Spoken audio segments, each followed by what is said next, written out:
Spider-Man ha tenido una sorprendente trayectoria en el cine, pero más allá de las representaciones del personaje que hemos tenido en la pantalla grande, existe toda una lista de intentos fallidos por adaptar cinematográficamente al Hombre Araña. Y como resulta fascinante pensar en aquello que pudo ser pero no fue, en este video te contaré sobre 5 películas de Spider-Man que fueron canceladas.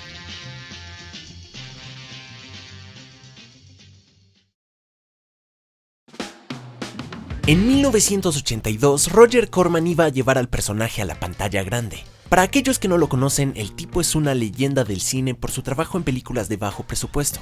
El mismísimo Stan Lee realizó un tratamiento para la película y Corman conversó un par de veces con él sobre sus ideas, para entender los conceptos detrás del personaje. Esta encarnación habría sido fiel a los cómics. Peter sería mordido por una araña radioactiva, la muerte del tío Ben le enseñaría que un gran poder conlleva una gran responsabilidad, la tía May y Mary Jane Watson serían personajes presentes en la historia, y el Hombre Araña se enfrentaría al Doctor Octopus. Además de que impediría una guerra nuclear entre Estados Unidos y Rusia por alguna razón. Sin embargo, Stan Lee era ambicioso con el proyecto. Quería que la película fuera un espectáculo donde Spider-Man trepara por las paredes e hiciera un montón de volteretas, columpiándose por los edificios de la ciudad de Nueva York en su máximo esplendor. Mientras que Roger Corman prefería un abordaje más fiel a su estilo de cine de serie B. Además, en ese entonces los grandes estudios no confiaban mucho en las adaptaciones de personajes de los cómics, por lo que nunca se llegó a nada concreto y los derechos cinematográficos expiraron. Pero bueno, más adelante Roger Corman se encargó de realizar una película de los Cuatro Fantásticos a su manera, y esta jamás se estrenó. Viéndola podemos hacernos una idea de cómo pudo haber sido su película del Hombre Araña, y bueno, quizá fue para bien que no se llevara a cabo.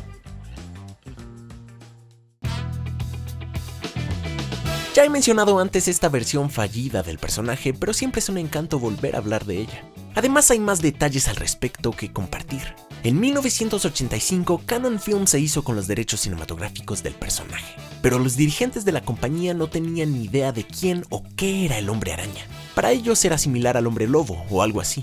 Entonces decidieron poner en marcha una reimaginación del personaje más horrorífica, escrita por Leslie Stevens y dirigida por Tobe Hooper. La historia presentaba un nuevo origen para Peter Parker, un hombre humilde que después de un accidente radioactivo se transforma en el Hombre Araña. O más bien una monstruosa mezcla entre hombre y tarántula, cuya gran responsabilidad era enfrentarse a un ejército de mutantes comandado por un científico malvado conocido como el Dr. Zork. Por suerte, Tobe Hooper dejó el proyecto y Joseph Zito, un director y productor de cine conocido por su trabajo en películas como el no tan capítulo final de Viernes 13 o algunas de las más famosas de Chuck Norris, entre otras, llegó para liderar la película que ahora tenía un guión diferente hecho por otros escritores en base a un esbozo propuesto por Stan Lee. Este nuevo abordaje iba a ser mucho más fiel a la esencia e historia del personaje en los cómics, y la trama presentaría un enfrentamiento entre el Hombre Araña y el Doctor Octopus. El proyecto entró en preproducción y Cannon Films llegó a promocionar el estreno con total seguridad de que la película se iba a hacer. Scott Liva, un reconocido doble de riesgo que sirvió de modelo fotográfico como Spider-Man en la primera portada en acción real de los cómics del personaje, fue considerado para el papel. Además se pensó en Bob Hoskins para que fuera Otto Octavius, y Stan Lee estaba muy esperanzado de poder interpretar a J. Jonah Jameson. Sin embargo, la compañía empezó a pasar por problemas económicos y la película se fue retrasando para intentar abaratar costos, lo cual deterioró la calidad del proyecto hasta que ya no era una opción viable. Y así, Cannon Films eventualmente perdió sus posibilidades de hacer una película del Hombre Araña.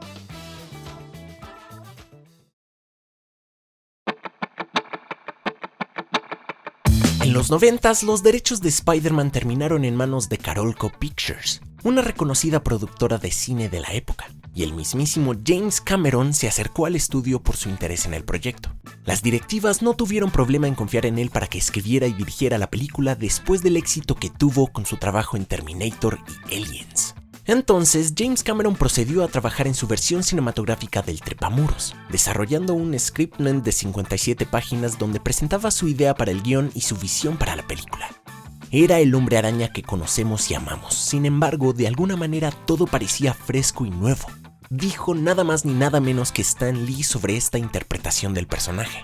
El tratamiento de James Cameron seguía considerablemente elementos básicos para la historia del personaje, pero los presentaba con un enfoque distinto que suponía una dirección inusual para Spider-Man. Peter Parker era un joven mucho más soez, con una ira reprimida hacia el mundo y tendencias agresivas. Su transformación en el Hombre Araña era cierto tipo de metáfora sobre la pubertad, por lo que la historia en sí misma estaba cargada con una tensión sexual que resultaba en algunas escenas incómodas. Después de ser mordido por la araña, Peter iba a despertar para encontrarse con un fluido pegajoso recubriendo su cuerpo bajo las sábanas. También iba a haber un momento en el que Peter usaba sus poderes para espiar a Mary Jane desvistiéndose. Y más adelante, encima del puente de Brooklyn, Spidey iba a cortejar a MJ simulando rituales de apareamiento de arañas, teniendo éxito en el proceso.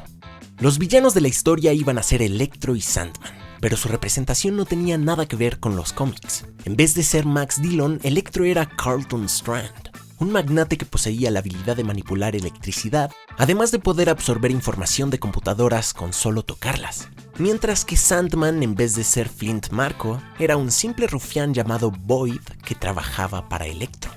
Asimismo, Flash Thompson se iba a llamar Nathan Flash McCreary en vez, y J. Jonah Jameson iba a aparecer no como el editor en jefe del diario El Clarín, sino como el dueño de un canal de televisión local. Todos estos cambios no tenían alguna justificación aparente. Los nombres de varios actores sonaron para los distintos personajes de la película, teniendo a Edward Furlong y Leonardo DiCaprio como los más opcionados para el papel del Hombre Araña.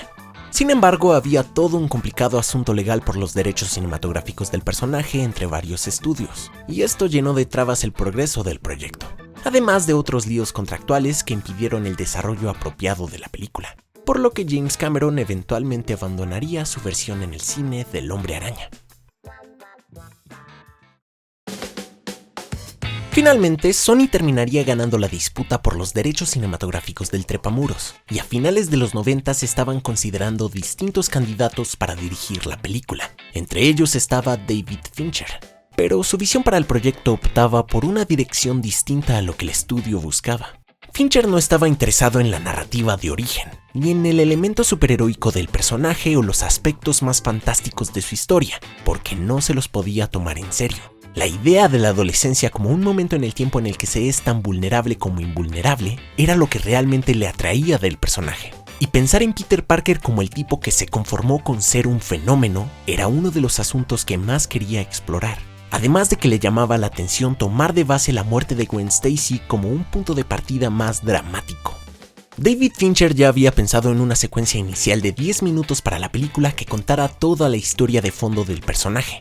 La mordedura de la araña, la muerte del tío Ben y demás. Todo al estilo de una ópera, básicamente como un video musical. Está de más decir que el estudio no estuvo para nada interesado en su tratamiento, por lo que descartaron optar por David Fincher y continuaron su búsqueda por un director que llevara por fin a Spider-Man al cine. Ese director sería nada más ni nada menos que Sam Raimi. Sam Raimi tuvo un éxito descomunal con su representación del personaje en la pantalla grande, realizando 2 sensacionales películas que son consideradas como algunas de las mejores que el cine de superhéroes tiene para ofrecer. Y bueno, también tuvimos una tercera. La interferencia por parte del estudio fue el principal motivo por el que Spider-Man 3 no estuvo a la altura de las expectativas, cerrando en una nota decepcionante lo que pudo ser una trilogía perfecta.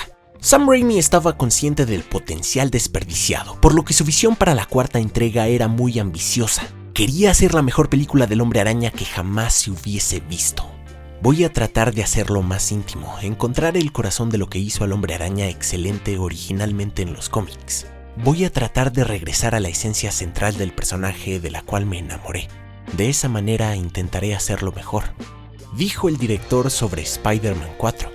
Existen storyboards que muestran algunas de las ideas que habían para el proyecto junto a información respecto a los personajes que serían incluidos. Había una secuencia de montaje contemplada para el inicio de la película en la que Spidey derrotaba a varios villanos secundarios como Shocker, Prowler, Rhino, Stiltman y Mysterio, quien sería interpretado por Bruce Campbell, dándole un mayor significado a sus apariciones anteriores. El antagonista principal habría sido el Buitre y John Malkovich era el actor elegido para interpretarlo. El villano iba a ser presentado como el adversario más temible y formidable que Spider-Man haya tenido que enfrentar. También se había planteado la aparición de Felicia Hardy interpretada por Anne Hathaway, además de que por otro lado se había considerado incluir la transformación del Dr. Connors en el lagarto. Sin embargo, Sam Raimi no estaba totalmente satisfecho con ninguno de los guiones que se habían desarrollado, y el proyecto poco a poco se fue estancando. Había una fecha de estreno prevista para mayo del 2011, por lo que existía una presión por parte del estudio para cumplir con los plazos establecidos. Sam Raimi se sintió incapaz de hacer que la historia funcionara en el nivel que él deseaba con el tiempo que tenía, además de que estaba agotado, pues llevaba una década trabajando principalmente en películas del Hombre Araña. Y de todas maneras, Sony ya estaba planeando relanzar la franquicia con un reinicio, por lo que finalmente ambas partes decidieron optar por caminos distintos, y lo demás es historia. Recientemente Sam Raimi hizo una declaración respecto a la cuarta película de Spider-Man que nunca se hizo. Pienso al respecto todo el tiempo. Es difícil no hacerlo porque cada verano se estrena otra película del Hombre Araña, así que cuando tienes una no nacida no puedes evitar pensar qué hubiera sido, dijo el director sobre el tema. Muy bien, esas fueron 5 películas de Spider-Man que fueron canceladas. ¿A ustedes cuál de todas les habría gustado ver realizada? Me encantaría saber qué piensan, así que déjenme su opinión abajo en los comentarios, si quieren. En fin, les dejo otros de mis videos que les podrían gustar para que los chequen. Y no olviden suscribirse al canal para más contenido geek. Síganme en mis redes sociales para que estemos en contacto y ya. Eso es todo, buena suerte y muchas gracias por estar aquí.